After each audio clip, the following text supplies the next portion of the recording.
It's time to deck the friggin' halls. Hello there everyone and happy holidays. My name is Jessie and today I have taken the pinnacle of holiday-themed media and completely defiled it. What do I mean by that? Great question. Basically, I've taken the iconic elements of a Hallmark Christmas movie and flipped them to create a horror movie. But before we dive into my outline, let me give you a brief rundown of the Hallmark Channel. You may know it as the central hub of Christmas movies filmed in Vancouver, but did you know that they also film in other parts of British Columbia too? Okay, seriously though, Hallmark is a television network that runs on a low-budget, high-volume model, with their biggest moneymaker being their slate of original Christmas movies. Even though they already have hundreds of movies already in the can, Hallmark releases a new batch of 20 to 30 movies every holiday season, making them literal saddlebags full of money. Now, naturally, when you release that many movies in such a short amount of time, you're gonna have to do some min-maxing to keep things going, which has resulted in a lot of tropes, plot points, and even titles getting reused over and over again. Time for him to come home for Christmas. Time for me to come home for Christmas. Time for you to come home for Christmas. Time for us to come home for Christmas. Time for them to come home for Christmas. This seems like it would be a bad thing, but I think it's actually contributed a lot to the popularity of these movies. Because now, not only do you have genuine fans tuning in to watch, but you also have people tuning in to make fun of the cheesy writing and the low production value. This is such a big thing that people have even started making bingo cards and drinking games to use for their snarking watch parties. Hell, even Hallmark themselves sell a bingo game for their movies. So it's safe to say, I think they know exactly what they're doing. So when I was brainstorming for this video, I was thinking about all of the tropes and quirks that show up on these bingo cards over and over, and I noticed a theme emerging. Facades. The Hallmark formula is so consistent across the entire network to the point where you can kind of just feel the performance of it all, which can make it difficult to immerse yourself in the story or the characters. Everything is surface level.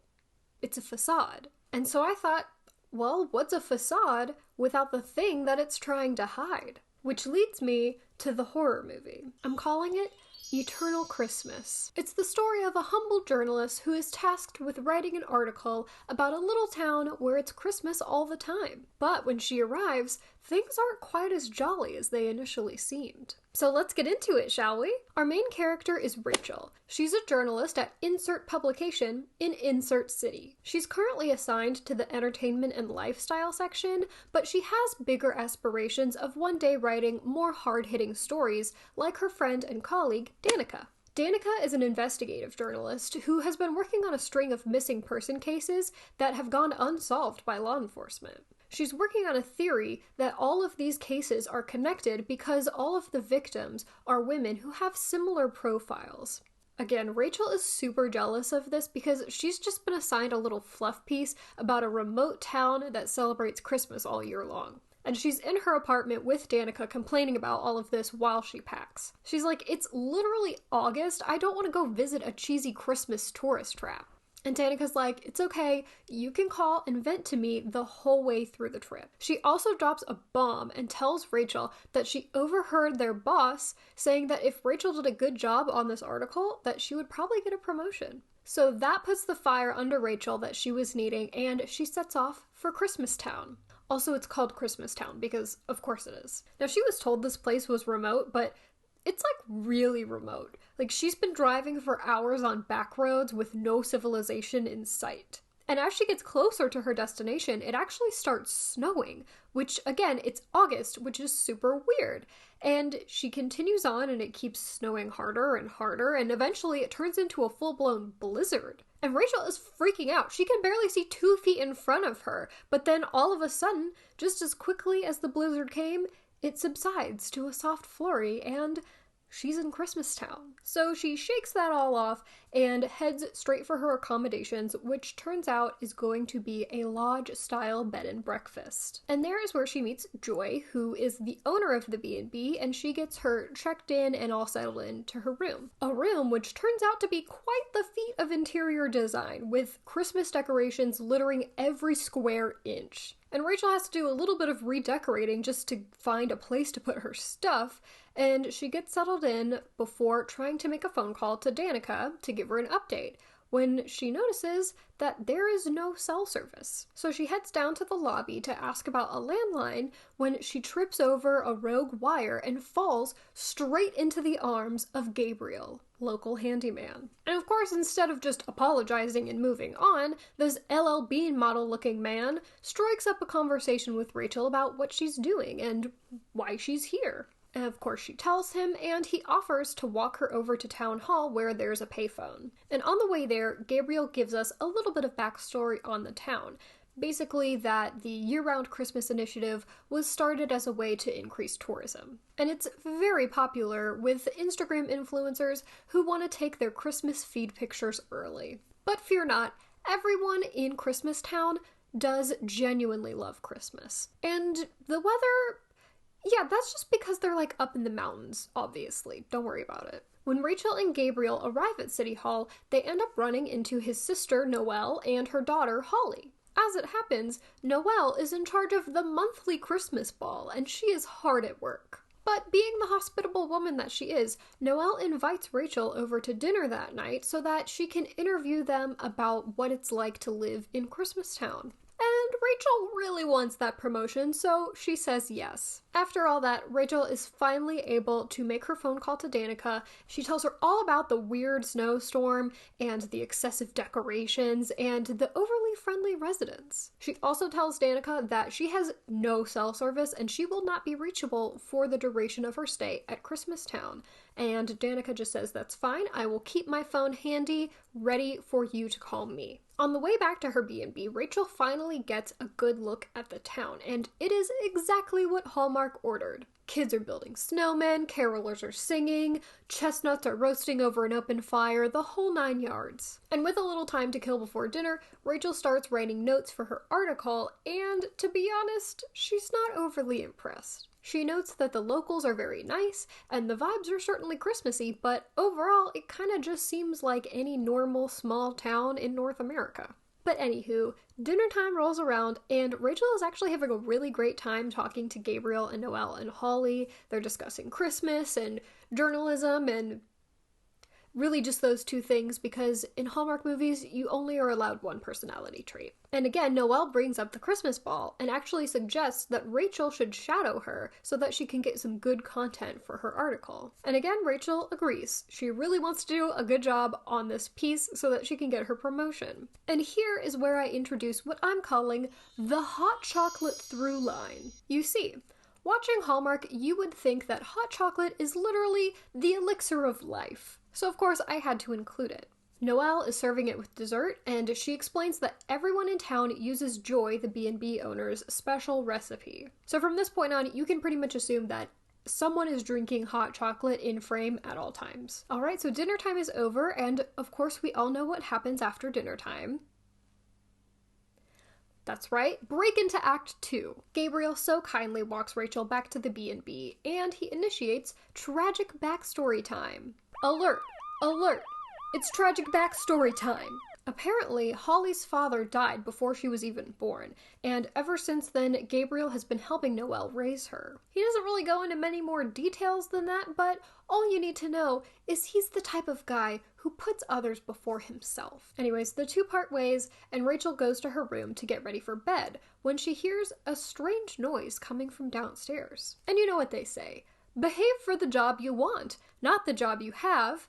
And so the aspirational investigative journalist goes downstairs to investigate. And the closer she gets, the more it sounds like chanting. She's trying to get closer to the source, but when she turns the corner, bam! Joy is there with a jump scare. And Joy just tells Rachel that her imagination is running wild and she should go back to bed. Which Rachel does, but she's suspicious. So the next day, while Rachel is shadowing Noelle, she tries to ask some questions about Joy. if that is her real name. But all Noelle says is that she's a super nice lady who's never done anything wrong. So very helpful, thank you, girly. After a bit of agonizing over tinsel versus popcorn, Noelle has to step out for a meeting, and she leaves Rachel alone in town hall. So she decides this would be a good time to start a first draft of her article, and she's just sitting down to write when a young woman comes running into the room. She's very frantic, and she just says, "He's after me. Please don't tell him where I am." Rachel tries to get some more information, but the woman just tells her to be quiet and hides behind one of the giant Christmas trees in the corner of the room. Just then, a man enters the room. A man has entered the chat. He doesn't look threatening at all, but this has to be who the woman was talking about, right? He calmly asks Rachel if she's seen his wife, to which she says no. He stresses that she's very ill, and it's imperative that she tells him if she's seen her. Rachel sticks with her original answer though, and he leaves. And she goes to the Christmas tree to check on the woman, but she's already gone, having climbed out a window. And when Noelle returns from her meeting, Rachel tries to tell her what happened, but Noelle has much more important business to take care of. In this meeting, she learns that the budget for the Christmas ball has been slashed and they're never going to be able to have the event now. It's an actual travesty. But Rachel, always the problem solver, suggests holding a fundraiser. Groundbreaking. After some brainstorming, they decide to host a Santa photo op in the town square. And now this is where we cue montage mode. We're building a Santa throne. We're sewing a Santa outfit. We're convincing Gabriel to dress up as Santa. And all of a sudden, what do you know it, we have a fundraising event ready to go in the next morning. That evening, Rachel is trying to get to sleep when once again, she hears the chanting. And once again, she creeps back downstairs and traces the source of the sound to a bookcase in the sitting room next to the lobby. So she starts pulling on books, trying to trigger a secret door, but before she can find it, she hears two voices from the other side of the wall. So she runs around the corner to hide, and sure enough, two people come waltzing out of this secret bookcase door. One of them is Joy, but she can't see the other person. And she just listens to them talk for a minute. She can't really hear much. It's just some muffled conversation. It sounds kind of like everything is going to plan kind of talk. But unfortunately, she has to go back to her room to avoid getting caught before she can hear anything more. And the next morning, Rachel is shockingly unfazed by last night's events. She's just getting ready, whistling a little tune, completely unbothered. And when she goes down to the lobby, she sees Joy measuring Gabriel for some last-minute alterations to his Santa costume. They have a very, Hallmarky conversation, and Rachel gives Gabriel that, patented look that's like, I like this man. Cut to the fundraiser, it's going exceptionally well. Townsfolk and tourists alike are lined up to have Noelle take their picture with Santa Gabriel, and get a cup of hot cocoa from Rachel and Holly. And Holly starts doing that I'm a kid in a movie thing, where she cares way too deeply about her uncle's love life, and she starts talking him up to Rachel, which normally would be pretty weird, but Rachel just seems to be eating it up. She looks over at Gabriel dressed up as Santa, talking to the kids, and she's like, yes. But she can't gawk for too long because, oh no, they've run out of hot chocolate. We all know this is unacceptable, so Rachel walks back to the B&B to get a refill, and while she's waiting for Joy, she checks out some of the framed photos that are on the wall. There's town events, wedding pictures, just like a lot of nice framed memories. Rachel does notice one in particular is of the man that she saw earlier in town hall, but he's standing with a woman who was not the one that was running from him. It's probably nothing though. And when she returns to the town center with hot cocoa in tow, she's surprised to learn that they've hit their fundraising goal. It seems almost impossibly fast, but apparently there were some generous donations from the townsfolk. Let's not ask any more questions. To celebrate, the whole crew goes ice skating. Gabriel and Rachel are talking about how Rachel seems to be warming up to Christmas Town, and there's some very mild flirting between the two. Just then, someone trips and falls, and their ice skate goes flying across the rink, and it's headed right for Rachel until Gabriel swoops in and pushes her out of the way. Now, naturally, this was a smidge traumatizing, so Gabriel takes Rachel out of the rink and gets her some hot cocoa to calm down. And here is where we have our hypothetical future conversation. Rachel asks Gabriel if he plans to live in Christmas Town forever, which, yes, he does. And Gabriel asks Rachel if she plans to live in the city forever, which she's actually reconsidering now. But it's getting late, so the two part ways, and Rachel heads back to town hall to give Danica an update. On the phone, Rachel tells Danica all about the fundraiser today and how quickly they raised the funds, which Danica finds a little suspect, but Rachel explains it away. She just goes on and on, raving about Christmastown and Gabriel and how wonderful they both are. And she may even be thinking about moving here?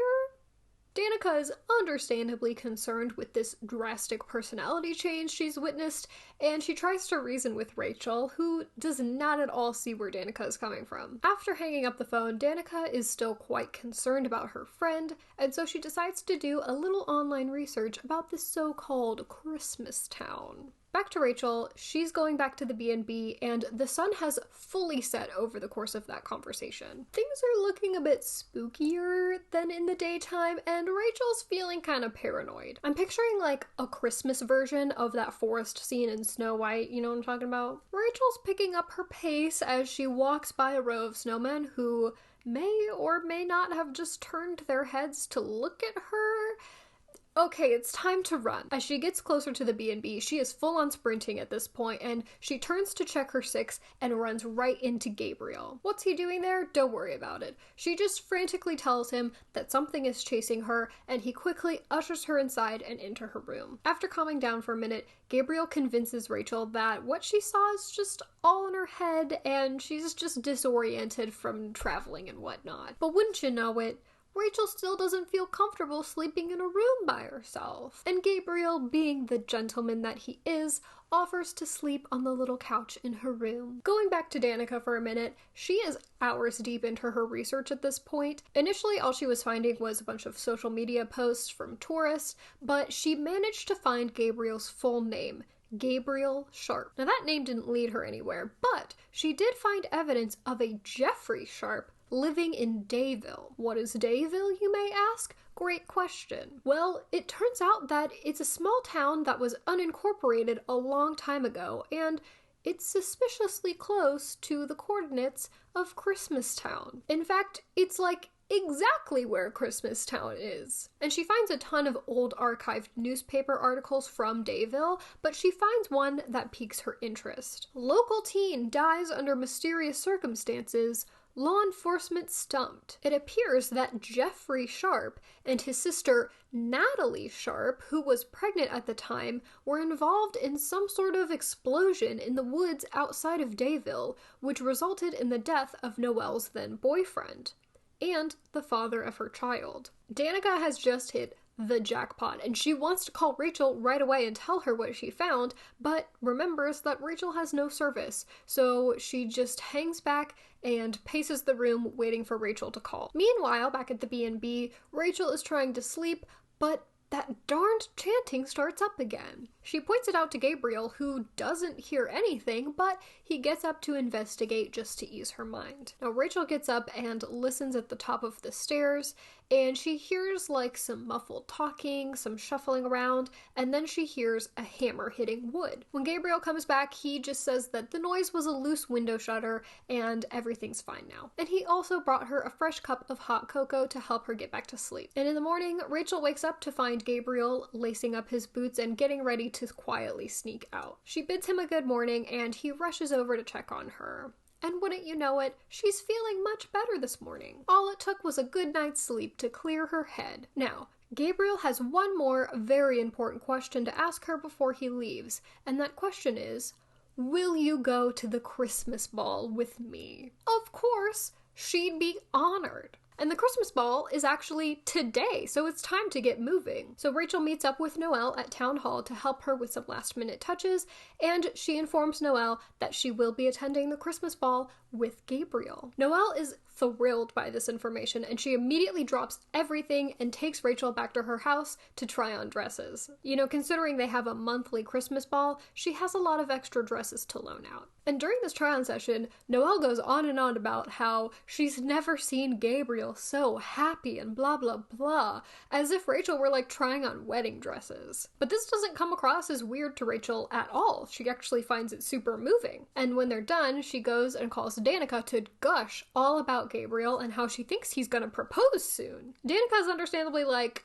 You've known this dude for less than a week. What is going on? But Rachel just says she doesn't understand true love and hangs up on her. Danica didn't even have a chance to tell Rachel what she found, and based on that last phone call, she's incredibly concerned about Rachel's well-being. So she throws some stuff in a bag, grabs her car keys, and sets off for Christmastown. Which of course means it's time to break into Act 3. So as the Christmas ball comes together and everyone in town gets dressed up like it's senior prom, Danica makes her way into the mountains. She ends up having to stop at this tiny little gas station on the side of the road, and while she's filling up her tank, she sees someone approaching the station on foot. And as she gets closer, we actually recognize her as the woman from Christmastown who was hiding from her husband. But Danica actually recognizes her as one of the women from her missing persons case, Kim. Danica is blown away by this, and she approaches Kim, who is obviously apprehensive, but once Danica explains who she is and gives her credentials, she opens up a little bit more. She basically explains that she's been trapped in Christmastown this whole time, and she only just managed to escape. She also tries to warn Danica away from going to Christmastown, but obviously we know that's not going to happen. So Danica leaves Kim in the safe hands of the gas station owners to wait for the authorities while she sets off for her final destination. Kim's parting words to Danica are, "Don't drink the hot chocolate." Back at Christmastown, the Christmas ball is in full swing. That is the most Hallmark sentence I've ever said in my life. People are dancing, string lights are twinkling, hot cocoa is flowing. Rachel and Gabriel make their grand entrance, and everyone stares at them in awe, like they're the main characters.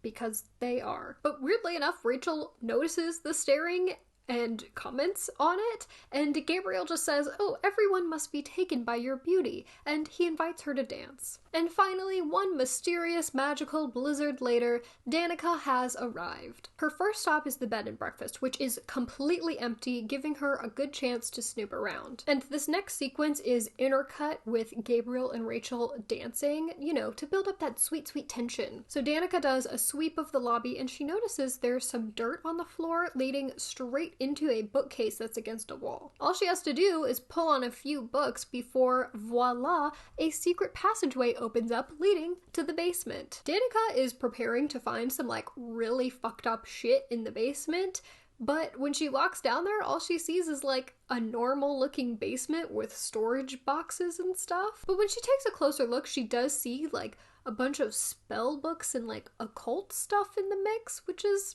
a little weird. She also notices a stack of newspapers in the corner, and upon flipping through them, she realizes that every headline is exactly the same. It reads, "Christmas Ball Saved by Hometown Fundraiser."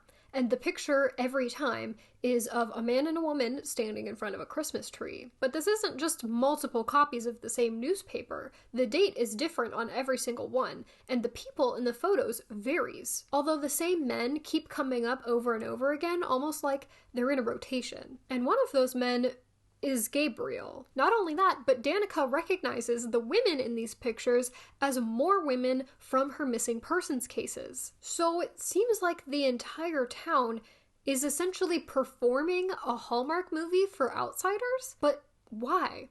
And what happened to all of these women? Well, let's hop back over to Gabriel and Rachel to find out. They finish their dance, and Gabriel makes a bold confession to Rachel that he's falling in love with her, and she reciprocates the sentiment. Finally, they kiss, and it is magical. It's everything you could ever want in a kiss. Rachel pulls away and says, "You taste like peppermint," and then faints in his arms. Over at the inn, Danica has made it into these occult books, and one bookmarked page has taken her interest. It's a spell called Eternal Christmas, in which a sacrifice is offered in exchange for a perpetual winter bubble surrounding a certain area. This is what's been happening to the missing women. They were sacrificed in the name of Christmas joy, and Rachel is next. Danica has to do something. She knows from the newspapers that the Christmas ball happens at Town Hall every year, so that's where she's headed. And when she arrives, she takes a peek into the windows of the ballroom. All the holiday decorations have been stripped, so now it's just an empty room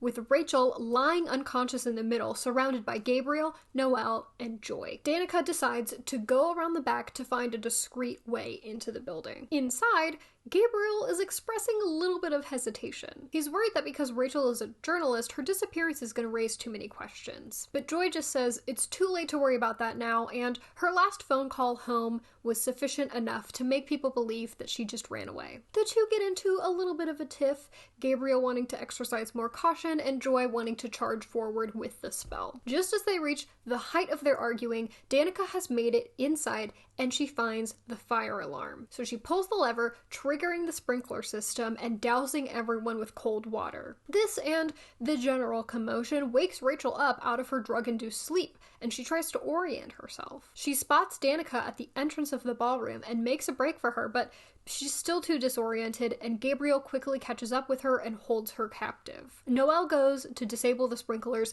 as Joy catches up with Danica and holds her at knife point. With both of the girls cornered, they can easily bring them back to the center of the ballroom and tie them both up. Rachel desperately asks Gabriel what is going on, and he just says, "I'm sorry." At this point, our Christmas trio is soaking wet and incredibly frustrated, so they go off in the corner to regroup. Gabriel is still pushing for restraint because now they have 2 journalists held captive, and someone is definitely going to notice if they both go missing. But Joy still wants to perform the spell and just kill them both because they're already on plan B after their first victim, Kim, escaped. So as they're arguing, Rachel asks Danica what is going on, and Danica tells her everything. She explains that the whole town is protected by some sort of magic, and they've been sacrificing women in exchange for eternal Christmas. She also breaks the news that Gabriel has been running through the exact same romantic playbook with lots of other women before he... well, we know. She also adds that she thinks there was like a mood stabilizer or something in the hot cocoa that was altering Rachel's judgment. Rachel just sits silent for a while processing, and then she just says, "Danica, we have to get untied." Cutting back over to the Christmas trio, and Noelle has a bit of a wild suggestion. She thinks they should test out a memory wiping spell on the 2 girls and just set them free. But Joy doesn't think that's such a great idea, considering the last time Noelle and Gabriel dabbled with a new spell just on the fly, Noelle's boyfriend ended up barbecued. And Noelle takes great offense to this because she didn't know what was going to happen. She just says they were young teenagers who wanted to preserve the magic of Christmas. Joy steers them back to the topic at hand, which is that if they don't perform this spell, Christmas Town loses its magic and thus their tourism revenue. Plus, they're gonna open themselves up to a bunch of investigations because without the spell protecting them, they're basically back on the map and in the real world. But before they can even make a decision, Rachel calls out to Gabriel, and Joy tells him not to indulge her, and she worries that he's gotten a little too attached to Rachel, but he ignores her and approaches Rachel anyway. She tells him she knows what's been going on, but she doesn't care. She truly has fallen in love with him, and she thinks he's fallen in love with her too. Gabriel tries to interject, but she stops him and just continues on with her speech. Aren't you tired of having first kiss after first kiss without getting anything deeper? When is it going to be time for you to get to think about yourself? When do you get a second kiss? He just says her name, Rachel, and she says, "Kiss me, Gabriel," and they kiss again, which is an absolute no-no in the Hallmark cinematic universe. Upon their kiss, Danica stands up having been completely untied. Rachel follows suit, kicking Gabriel right in the balls, incapacitating him. The 2 run for the window, using a chair to break the glass before crawling out. They step into the freezing cold night, still soaking wet, but they have to make it to Danica's car, so they just keep sprinting. And as they're running, the snow actually starts to melt some. This gives them the second wind they need to finally make it to Danica's car. And when they get inside, they breathe a huge sigh of relief. Rachel hugs Danica and thanks her for saving them, and Danica just credits it to all of the rope tying skills she learned at the Girl Scouts. But they're not out of the woods yet. Right on cue, Noelle jumps on top of the car and tries to smash in the windows. Danica books it out of there, throwing Noelle onto the ground. The snow is melting even faster now, and Danica is essentially having to drive through a flood. And her final hurdle is Joy, who's just standing in the middle of the road that leads out of Christmastown. With nowhere else to go, Danica hits the gas and plows straight into Joy, hitting her with the car. And with that, the two girls have escaped Christmastown. A while later, the police go to investigate the town, and it has completely transformed since the last time we saw it. No snow, no Christmas decorations, and no people. It looks like it's been completely abandoned for at least a decade. The police don't even find any evidence of Gabriel, Noelle, or Joy ever being there. A magical side effect, perhaps?